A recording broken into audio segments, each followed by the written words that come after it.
Hi, this is Odin Bhartia, and in this special edition of TFR Insights for Open Source Summit, we have with us today Karen Catlin, author of Better Allies. Karen, you are kind of dedicated towards inclusion and diversity. When I look at inclusion and diversity, I mostly the example that I give is that if you just get out of your house, walk into a creek, and look at the ecosystem there, you will see it thriving because there is so much diversity. There are different kind of bugs, there are different kind of plants, there are different animals. That's all makes an environment sustainable. That's we are borrowing from nature. But when we move into a human society, we just kind of disconnected. I mean, we have disconnected ourselves from the natural world. But it's the same rule, just the way universal rule applies to us from the space, those rules apply in our society as well. Diversity and inclusion plays a very critical role, whether it's economy, whether it's problem solving. But there's so much there to talk about. So before we get into this discussion, what I want to know from you is, can you quickly talk about your own background? Because you have done so much work in the tech field and then you changed career. So talk just about yourself for a while.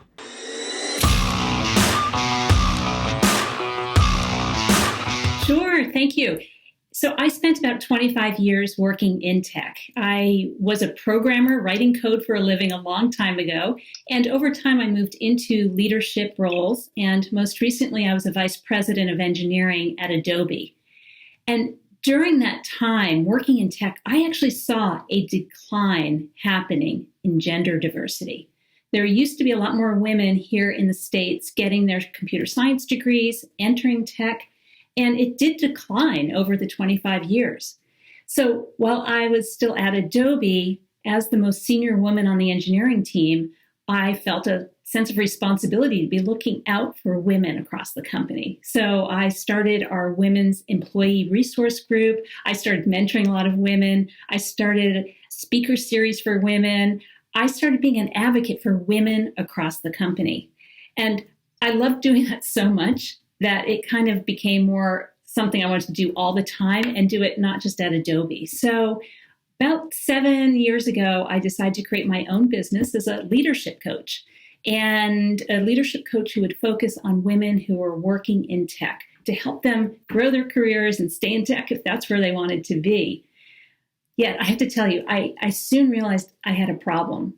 And the problem was that my clients are amazing. They are powerhouses. They are doing amazing work, growing their skills, but they were all working in tech companies where just the closer you get to the C-suite, to the CEO, just the maler and paler it got. And frankly, with all due respect to the men here, you included the male and the pale out there, it's just those who know what the demographics look like. And so I started paying attention to inclusion at that point. How could workplaces become more inclusive? And while top-down approaches sort of, to build on your analogy of the creek bed, top-down approaches, making sure all of the plants are there and all of the, critters and biological elements and organisms are there. That's fine to do all that top-down stuff to make sure that there is the framework and the ecosystem for it. But it's really up to each one of the people who are working and living in that ecosystem to be inclusive, to make sure that they are being inclusive of people who don't have as much power and privilege. And so that's the focus of my work now, is how to be allies for people in the workplace who don't have as much power and privilege as you do. So you talked about a lot of things. You mentioned something, gender diversity. When we look at diversity or when we look at inclusion, it could mean so many different things to so many different people. It's not just about the race. It could be the cultural differences. You both can be from the same race, same skin color, but the cultural difference can be humongous. And then you mentioned second thing, that was inclusion, and these terms are sometimes hard to understand. So first of all, I want to understand, how would you define diversity? Yes, and thank you for bringing that up, because while my entree to this whole space was because of being a woman in tech, being part of an underrepresented demographic, wanting to support my female clients, I soon realized that, oh my gosh, I think that women have it bad in tech.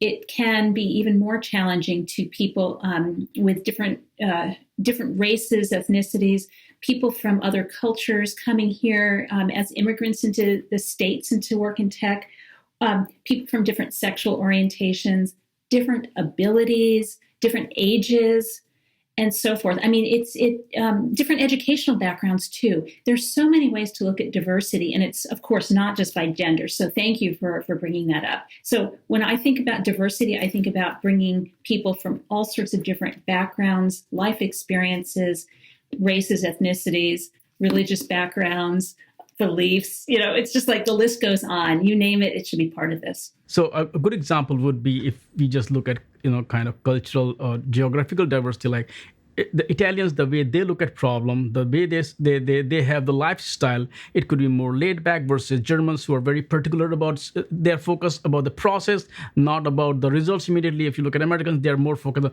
I want this result. I don't really care about the process in place. So different, skin color same, religion is same, but different geographical location also change the way they look at things. Now, when you bring these people from different groups into the same room to solve the same problem, suddenly your problem solving skills go up, they below the roof because you're bringing so many perspective. So do you agree with this also, that if you do create a diverse group of people, your problem solving skill, the way you look at solutions or build new technologies, it actually it's not just doing diversity for the sake of, as you said, that they're women, they're not there. It's about the actual impact on products, on economy, on the way we build things. And there is research backing up exactly what you just said. Research showing that diverse teams are better at solving difficult problems. This was a study by MIT, Union College, and Carnegie Mellon a number of years ago that studied work groups and found that they're better at solving difficult problems.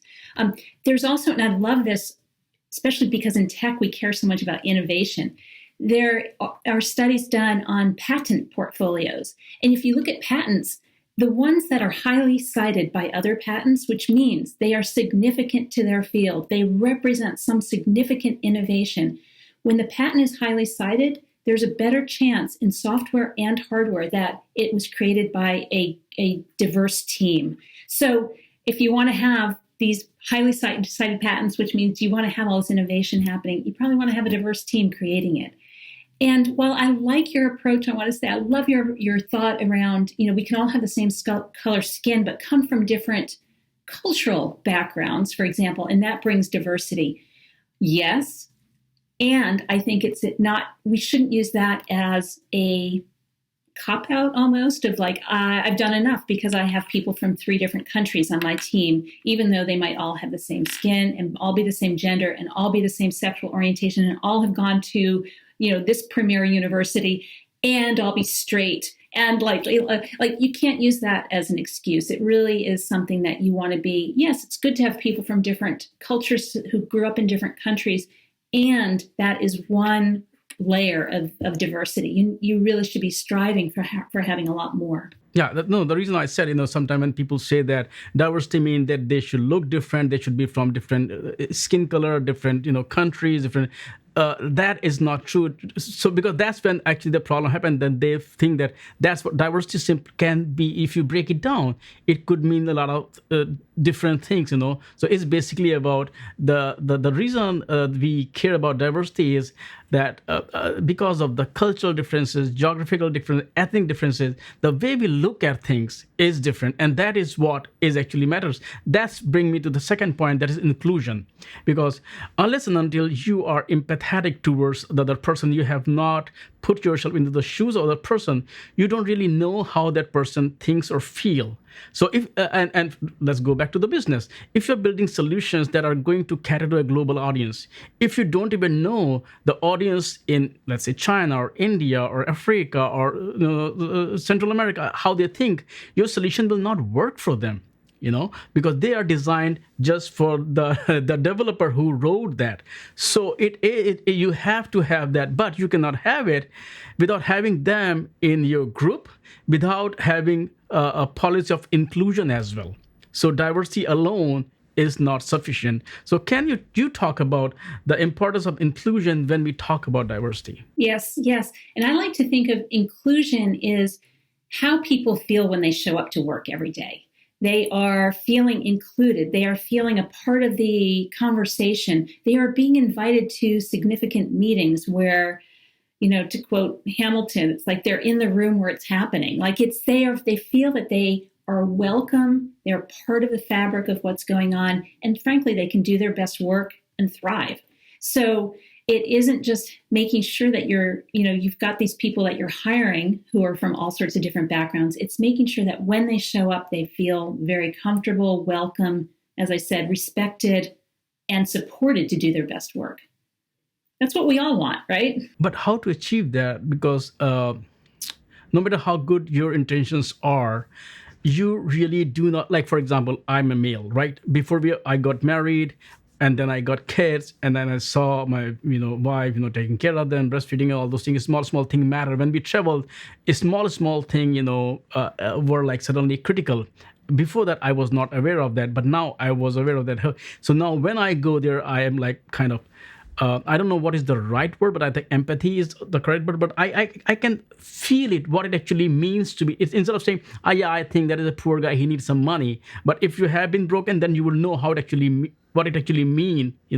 So how to be empathetic, how to put yourself in somebody else's shoes, because if you have never tasted it yourself, you won't even know what it feels like. So how to do that? Because it's also a tall order to just go and have, a kind of, every enlightenment. Okay, this is how they feel. How to do that. Now, that word empathy is so important. And that's a critical part of being more inclusive at work. You have to be empathetic. You have to be aware of how people who are different from you are experiencing the workplace. And this is why I do my work on Better Allies. I've written a book collecting examples and research and anecdotal stories of how people are experiencing the workplace different than those who are in the majority, which typically is white men, but not necessarily. And what are these examples? What's going on? And then once you are more aware of this and have that empathy, you have an awareness of it, your eyes have been open to it, you can then start taking action to make sure that those people feel more included than they have today. Like, as you said, allies. And allies, they can be anyone. They can be male, they can be female. It doesn't have to be. But are there any specific, like, traits or any specific requirements to be a good ally? I was talking to a lot of people, and like there's, I would love to name them as well.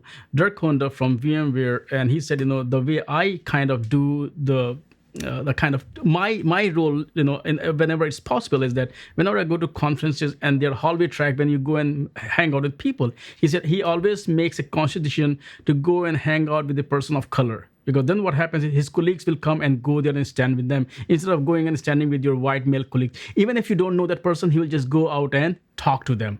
Number one, I talked to Devin, he's now at Puppet, and he says sometimes the way I contribute is that instead of me talking, I sometimes step away from conversation and let others talk. So there are so many ways. Sorry, I was interrupting you. I agree. And the first step in being an ally, and by the way, I think being an ally is a journey. You never are done. You never are like, okay, now I'm an ally. It's work that you keep doing, you keep learning, you make mistakes, you apologize, you do better next time. But the first step, and I'll get back to your example, I love that, is you have to get to know people who are from these different backgrounds than you. And what a perfect opportunity in a hallway track of a conference, as you said, or a networking reception, or any kind of happy hour when we get back into the office after this pandemic. Introduce yourself to someone who doesn't look like you. Start a conversation. Get to know them. Listen to how they are experiencing the conference, what they're learning, what they're challenged by, anything. Get to know them. I also recommend people attend conferences, and you can do this virtually, but attend conferences for a different demographic than you are a part of. And so, for example, as we record this, it's just a few days after Juneteenth, and there was a Juneteenth conference celebrating Black voices in tech. and it was virtual. I attended the keynote. It was fabulous. I learned so much from that. And that's just one example. There are also very specific, certainly many conferences for women in tech.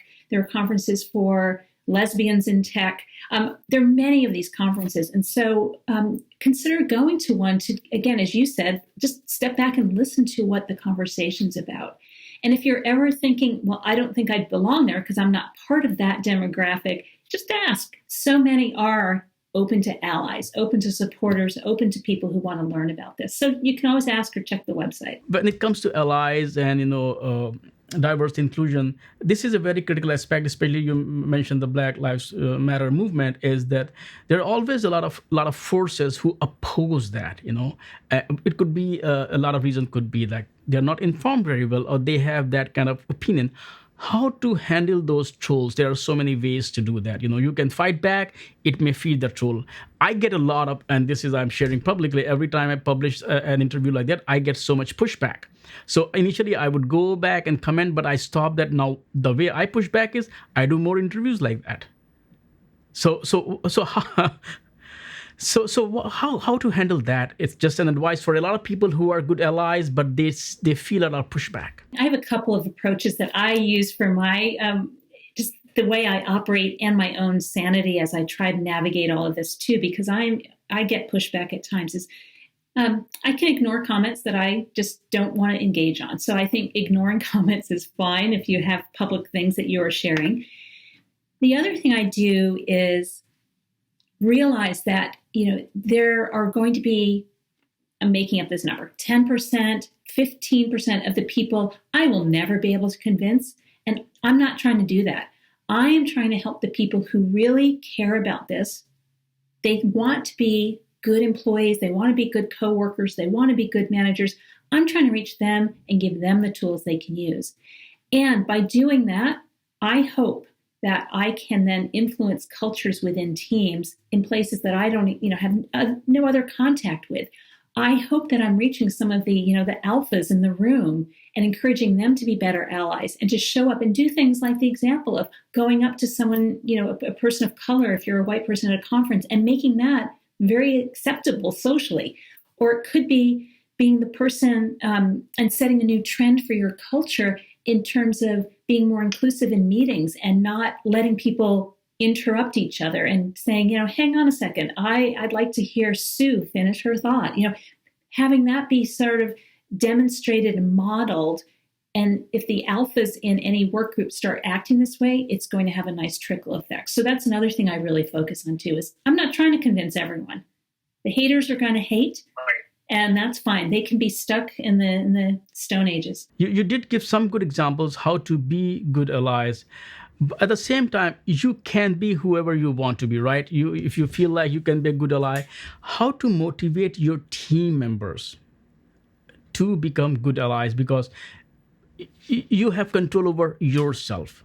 But how to become a kind of influence or leader so that you can be mentor to create the next one who is further, carrying it forward. Two things on this topic. One is I think it's really important where you can is not just act as an ally in the moment, but look for a way you can influence policy, process, influence sort of a systemic change. And here's an example of what I mean. Like, let's say that you are a manager, you're doing a salary review, probably it's annual bonus time or annual performance review time, and you're looking at salaries for your organization, and you notice someone who's from an underrepresented group is underpaid significantly. Now, you can be the ally and point that out and say, I think that this person needs to have a much larger raise to bring them up to where they should be. That's great.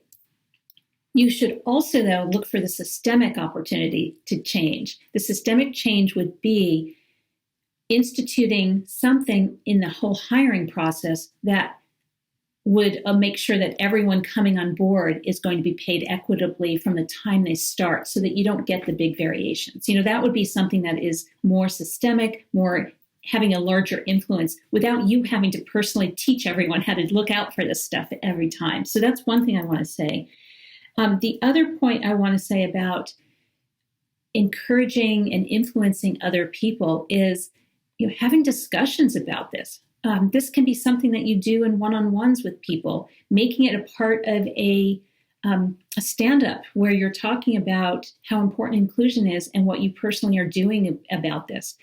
For example, I will tell you, I recently gave a talk at a tech company about my book, and the CEO of this tech company gave the introduction, which I was honored by. He gave the introduction, introduced me, and he also shared some personal experience of how he had taken what he had learned from my book and applied it at a board meeting. It was actually the compensation committee of the board, and he had a chance to bring something up that was, and I don't want to go into details because I want to keep this is a very confidential thing that he was sharing, but it was so significant that he had learned something from my book. He had learned to be a better ally, and he was using that in the introduction for me. Now, people don't have to use it in an introduction, but having leaders talk about the steps they are taking, the things they have learned, the mistakes they've made before, that's an amazing way to show some vulnerability, but to also influence people to act in the same way moving forward. We hear about something called meritocracy.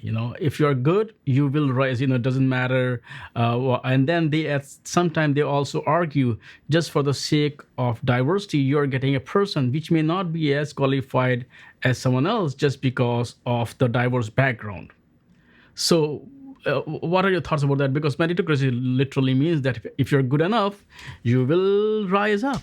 So I have a problem, thinking, and I know that is a well understood, well believed thing. Meritocracy is the way you get ahead, and I used to think that too. But as I started realizing about the experiences that many people have working in tech, the doors just don't open for them in the same way they might if you were in the majority. The opportunities to be invited to that strategic planning meeting so you actually understand what's going on. The feeling that when you're talking in some sort of open source forum, a community that you're a part of, that your voice is going to be listened to and not kind of shut down, even in a minor way. But you actually feel like if I say something in that forum, people are going to listen to me.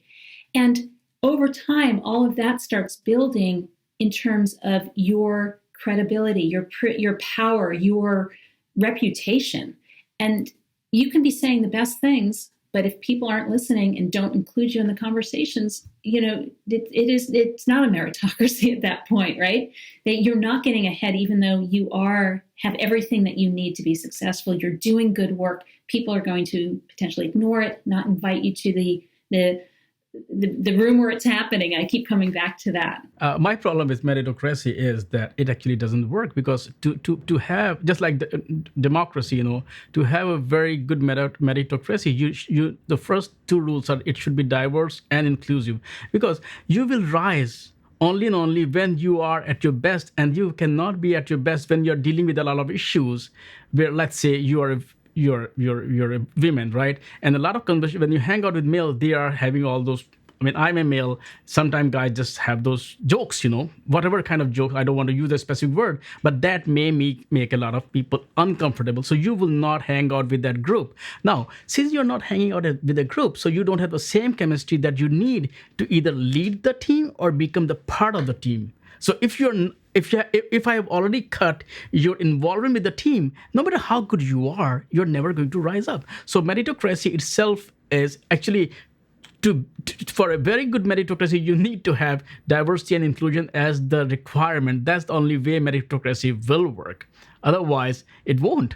So just saying that meritocracy means that the good people will come up, no, that's not true, actually. I think you've said it very well. Absolutely. You and I are aligned here. Yes. Karen, thank you so much for taking time out and sitting down here and talking about this very important topic, especially in this era, in this political world that we are living in. It's very important to talk about these things. I know these are not comfortable discussions, but we do need to talk about it. So once again, thanks for that, and good luck with your book. And as I said, I look forward to talk to you again whenever your next book is out, or whenever there is a topic that is close to your heart. So once again, thank you. Thank you. Thank you so much. I've really enjoyed this. Take care.